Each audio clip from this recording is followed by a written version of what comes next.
Welcome back to the channel. Today we will be taking a look at the brand new Eachine EAT15. This thing looks insane with its Lancia Delta styling. I have to say, this looks like it could be one of the best looking cheap RC cars I've featured on my channel all year. I'm a huge fan of the SG1603, and this has exactly the same chassis, just with that amazing body shell, and it even comes with the same amazing LEDs, which look epic. So let's get it unboxed and find out what we get. So in the box we've got a 1200 mAh lithium ion battery, we've got a USB charger, and this has got a power output of 2 amps, so that should get our battery charged up in well under an hour.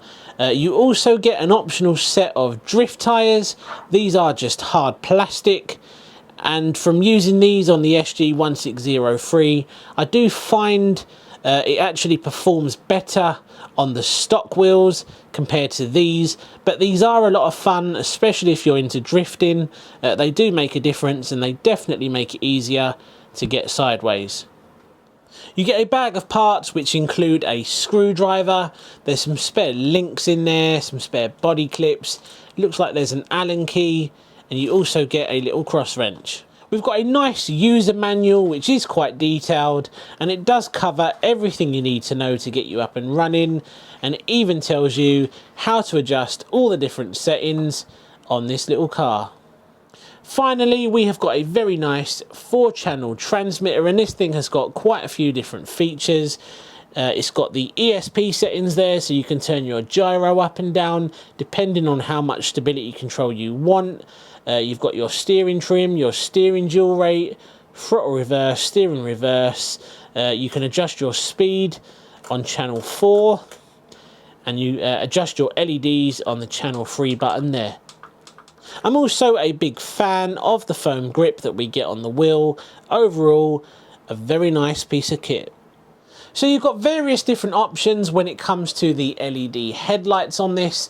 As you can see, they are switched off at the moment, but if I click the channel 3 button, as you can see, we have activated the white lights. If we click the button in again, we've got the white and the red rings.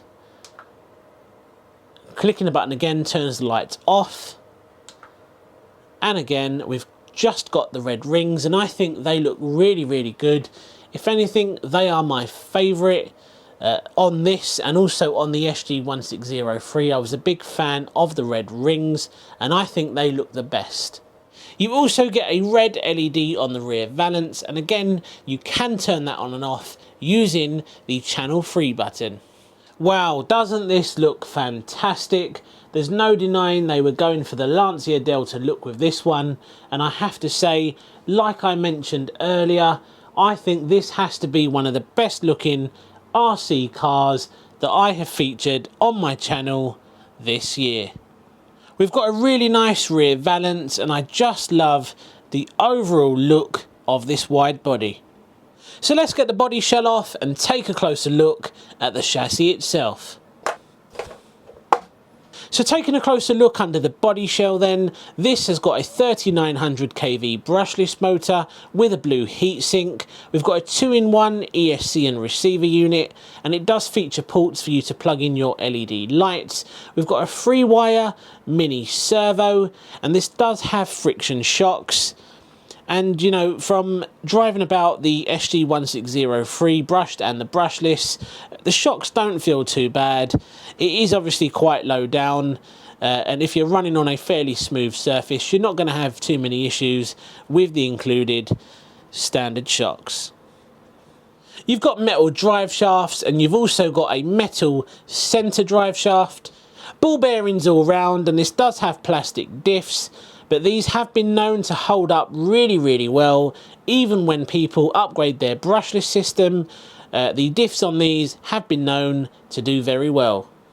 Finally, you get a set of on-road tyres on some very nice wheels, and they really do complement that amazing body shell. So we've had a look at what we get in the box. We've also had a look at the car itself. There's only one thing left to do, and that is to get the batteries charged up. We'll head out and we'll see how this performs. I'm very excited about this one, so let's do it. The first thing we're going to do with this today is a speed test, and with the included brushless system, I'm pretty sure we're going to see 20 plus miles per hour. Right, let's do it. Let's see how fast it goes. Right, so I have got the gyro settings turned down. The ESP is turned all the way down.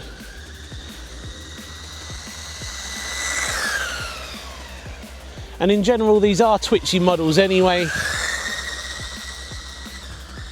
because of their small size and being so close to the ground. They are known to be a little bit twitchy. I mean, it's pretty quick considering. And I have got this on the speed setting 3 as well, the highest speed setting. Right, we'll do one more pass and then we'll bring this in and find out what we got. Now I'm going to say 22 miles per hour.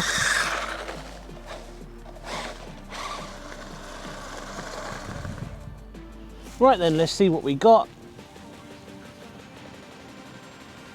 24. So we achieved 24 miles per hour, which is a pretty good speed considering how small this actually is. Doesn't it look great though? Can we just appreciate once again how good this model looks? I think it's time we have some drift fun. I've got the gyro settings turned down and the steering dual rate is turned all the way up.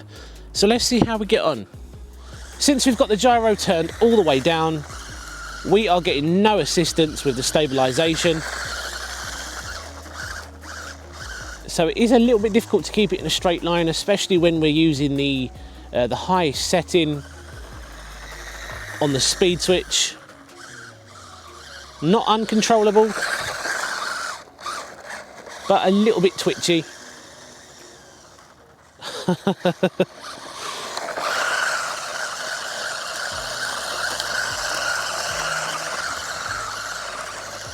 Yeah, these are a lot of fun. I really like the SG1603, both the brushed and the brushless version.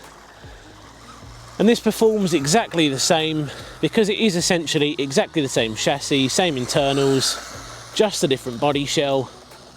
So I really don't expect anything less or anything different. Power-wise, it feels pretty much spot on. You know, I think it's as fast as you'd probably want to go on one of these. But, you know, I did it myself. I converted the brushed SG1603 to brushless using my own components, and that thing was pretty quick. But for me, I think this in its ready to run form is going to be good enough for most people. So what I've done is turn the gyro up to halfway, and let's see if that impacts performance. So now that we've got the gyro set to halfway, you can definitely feel it kicking in, and it does help to assist and keep the vehicle nice and straight. Even with those sticky road tyres, it's still fairly easy to, you know, try and get this thing sideways. But I do find it wants to do donuts rather than hold a drift. So we will be fitting the drift tyres in a moment, and we'll see how it performs on the plastic drift tyres. Now, just before we do that, I want to show you something very quickly. Now, if we turn the gyro all the way up to its maximum setting, I just want to show you what happens, because anybody out there who's thinking, I'm going to get one of these and I'm going to switch the gyro all the way up to the maximum setting. That is going to give me the best performance, it's going to give me the best stabilization. Well, in fact, on these it actually doesn't. It actually impacts the overall car quite a bit, and I'm going to show you that now. So for this quick test, I'm not going to be steering, I'm just going to hit the throttle, and I want to show you what happens with the gyro settings turned all the way up.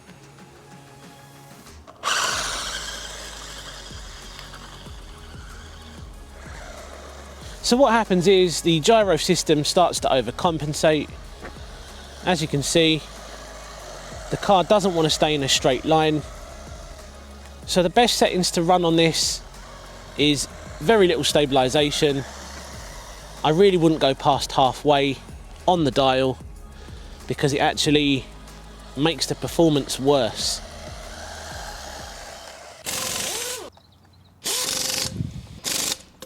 Right, drift tyres fitted, let's see how this performs. Well, it's a completely different beast with the drift tyres. Being hard plastic, there's very little grip. So you do find yourself feathering the throttle a little bit and the steering.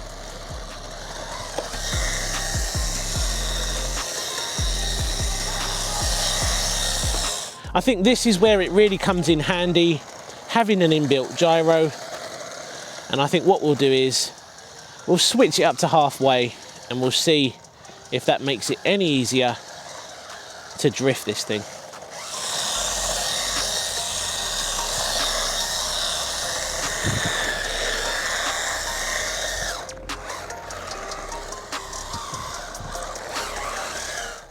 I really like running the drift tyres on these models, and you sort of get the best of both worlds, because if you want to do some drifting, all you have to do is fit those tyres. If you want to do some straight line stuff, some speed runs, and you want things to be nice and stable, then you just use the included on road tyres. This thing is a great all-rounder. So overall, a very successful little run with this EAT15. Now, we reached a speed of 24 miles per hour on the speed test, and that's a very respectable speed considering the size of this car. We've also tested it out on its included on-road tyres, and they performed really, really well, nice and sticky. Now, if you want to do some drifting, like I've done here, just fit the drift tyres. They are a hard plastic, and they really help to try and get this thing sideways. So if you're looking for a cheap, reliable, very, very good looking RC car, packed full of features, this is probably one of the very best options you can go for these days. I love doing cheap and budget RCs on my channel. I'm a huge fan of the SG1603. Loads and loads of people have gone out and got those after I recommended them, and each and every person has said how good they actually are. They're the full package. This is essentially exactly the same, just with that amazing Lancia inspired body shell. This really is a winner. So guys, we're going to leave the video there today. I really hope you enjoyed seeing this Lancia Delta inspired EAT15 by Eachine. Really, really good, great little model, and I would definitely recommend one of these. If you haven't already, be sure to hit that subscribe button. There's still a few of you who watch my channel on a regular basis, but you don't subscribe. So hit that subscribe button, guys, to stay up to date. But apart from that, we're going to leave it there. Cheers for watching, and I'll see you again soon on the next one. Take care.